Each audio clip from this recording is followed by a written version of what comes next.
Hey you, so on this video, gold and silver regrets, I'm going to be going over a few of the gold and silver regrets that I've had whilst I've been stacking, and maybe to share them with you guys, and if anybody can learn from them, that'll be a fantastic thing to learn from my mistakes and just lay them out for individuals to either compare, disagree, or agree with. It'd be fantastic to hear, since you've been stacking, any gold and silver regrets that you've had. So I'm going to be putting these out. Maybe some can relate to them. Some may just apply just to me because of the way I stack and the volume in that I stack in. And maybe it's something that, it just doesn't apply to you, or you can't see how it applies at all. But it'll be fantastic to hear you guys' gold and silver regrets in the comments if you have any, because we can all learn from other people's mistakes. So I'll jump straight into this, showing off some of these coins here that I've got in the background. And let's say I'd give 5 of my top gold and silver regrets. So the first gold and silver regret that I have, as I display this 2-ounce lunar horse coin, is going to be not getting into gold, or not getting into metals when I first found out about it. And I knew about metals, funnily enough. The tinfoil hat moment here, guys. I was listening to a Coast to Coast AM radio program many years ago. I can't remember what it was for, what the subject was, but the individual had mentioned this book, The Coming Collapse of the Dollar and How to Profit from It. And I purchased this book. It was James Turk and John Rubino.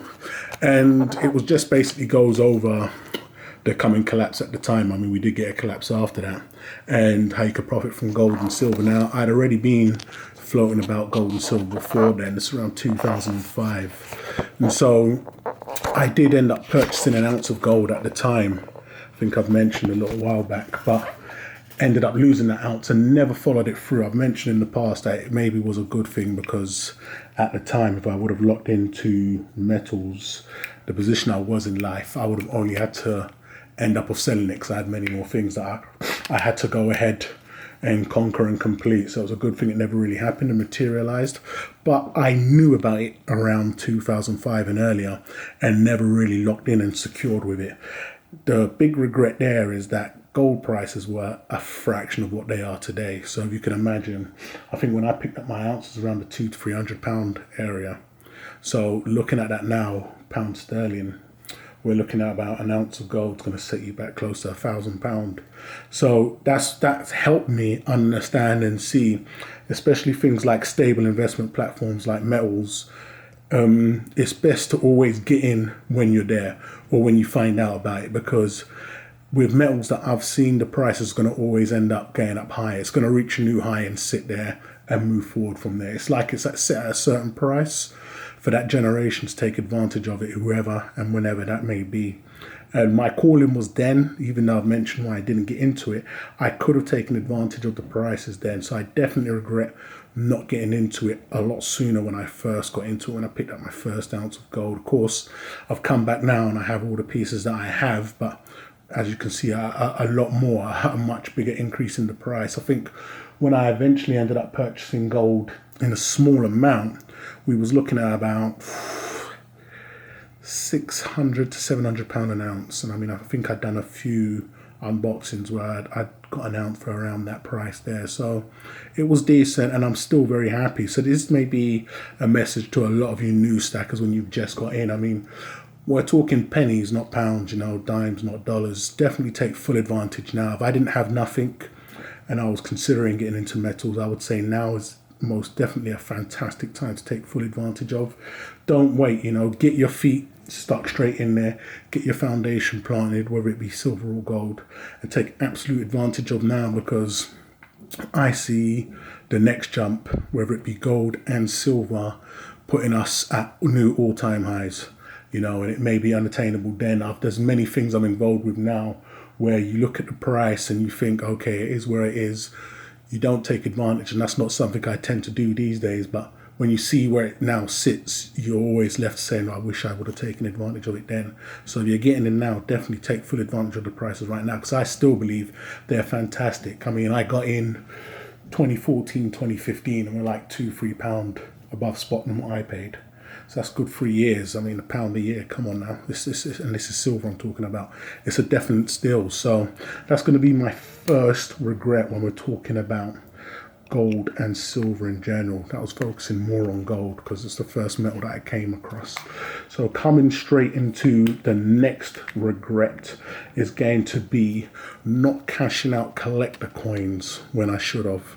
So basically, we all know my new strategy when it comes to the collector coins now is getting them in and then selling them to go on to multiply my foundation, be that in government bullion coins or just normal standard silver. But the aim of the game from my stack structure priority is to sell the collector coins to help me pick up more government bullion coins. Now, I regret not doing that a lot sooner. I came about that. A lot of the times I've mentioned in the past, I'm catching up with myself. So I may have a piece, be speaking with a dealer, put it across to him.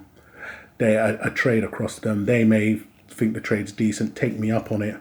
Then I'm able to move forward from there. It's not something that I've planned out from the beginning, like, I'm going to do this, I'm going to do this, and it's just work. It's just me sometimes catching up with myself, seeing that it worked and I benefit from it, and then looking at certain pieces and thinking I could have got a lot of silver for you or could have done a fantastic trade with you if I would have traded at the time. Now, this may just apply to myself. Because I know a lot of individuals, and I was of that mindset also at one point, whereas I would get a collector piece, I would then hold on to it for the long run and see what I would get for that price a lot later down the road.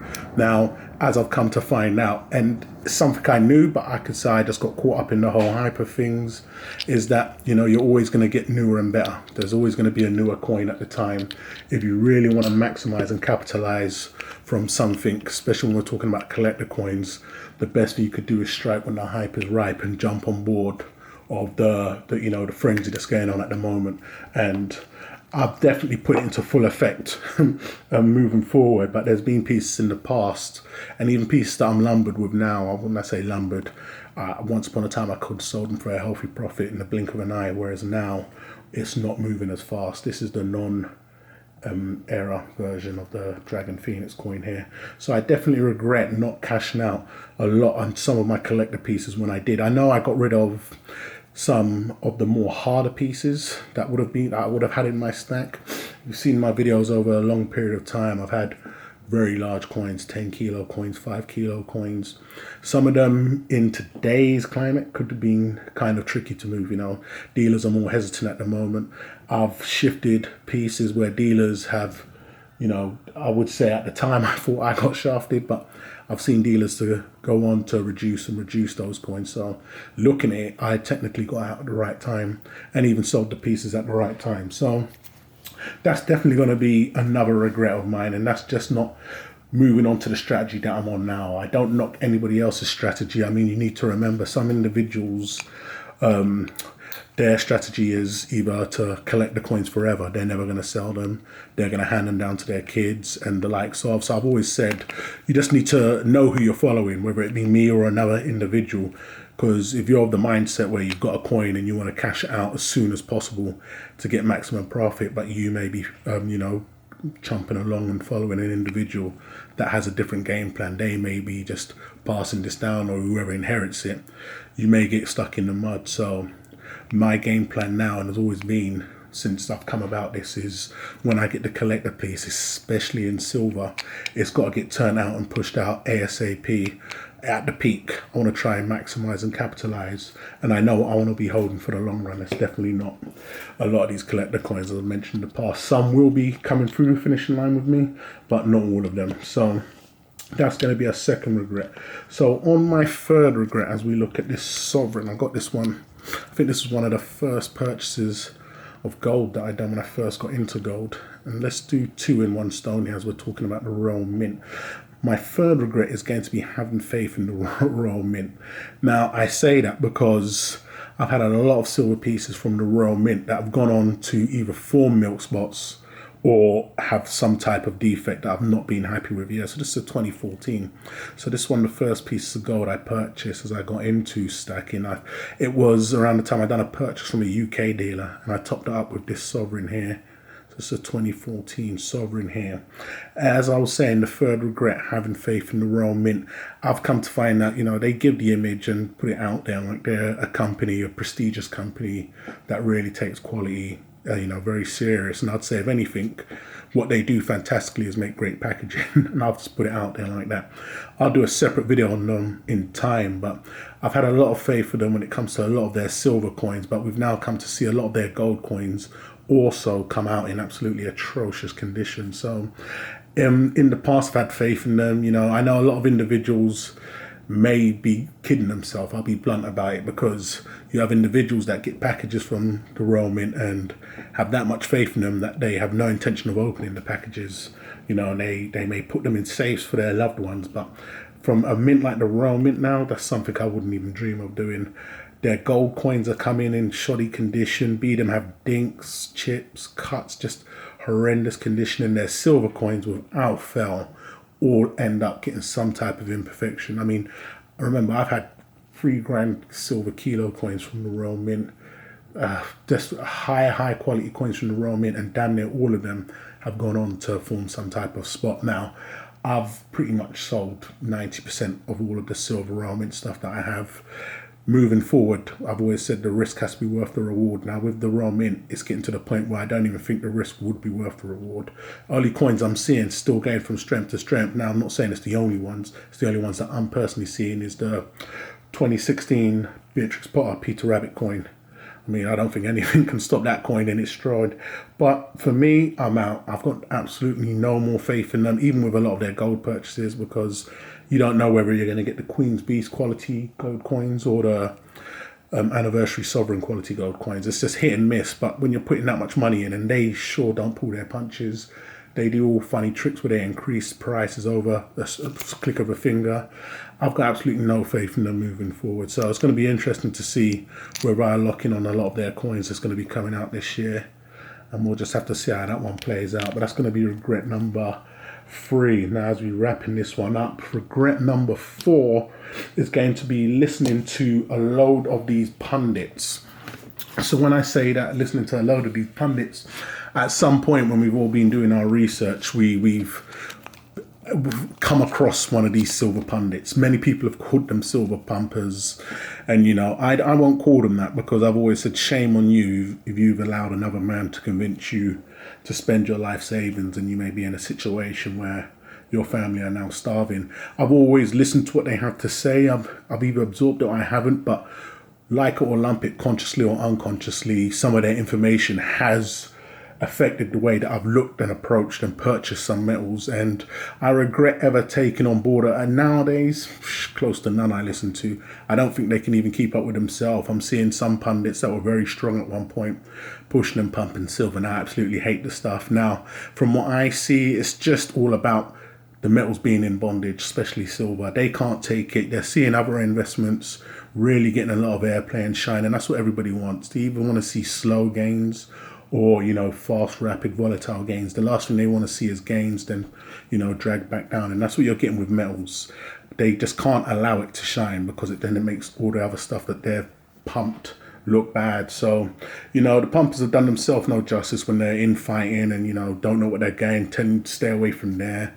And you could be making a killing over there and buying more metals over here. So that's one thing I definitely regret doing, but it's nothing that really did affect me, but it's definitely something that anybody new getting into this can do. If you're going to be looking and gaining information, you're going to come across these guys, but do a bit more research and don't take them up on their every word, because $50,000 silver tomorrow, hey, if you ever see those kind of numbers, I can guarantee you it's not going to be a pretty place that we're living in. So we'll just see how things play out, but no one knows what's going to happen. So wrapping this one up, I'll wrap it up with one that's just going to mainly affect me and more UK residents. And the 5th regret would be purchasing from UK dealers when I first got into this. As we all know, purchasing from Europe, i.e. Estonian, German dealers, you get the no VAT or extremely low VAT in comparison to purchase from UK dealers. Once again, it was just a wet behind the ears. An error made when I first got into stacking, but it was an expensive one because I'd done somewhat of a large purchase.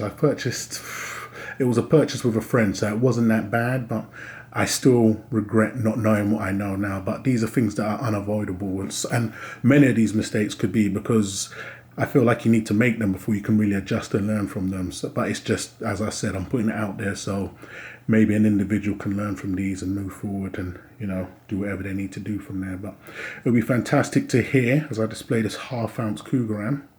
First Krugerrand in my stack in gold.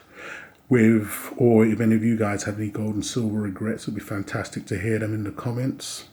You know, we can all learn from each other's bad moves that we've made in life. So don't forget to come ahead and follow me on the links that I've left in the description. Don't forget to go ahead and subscribe if you haven't done so already. And I'll catch you guys on the rebound.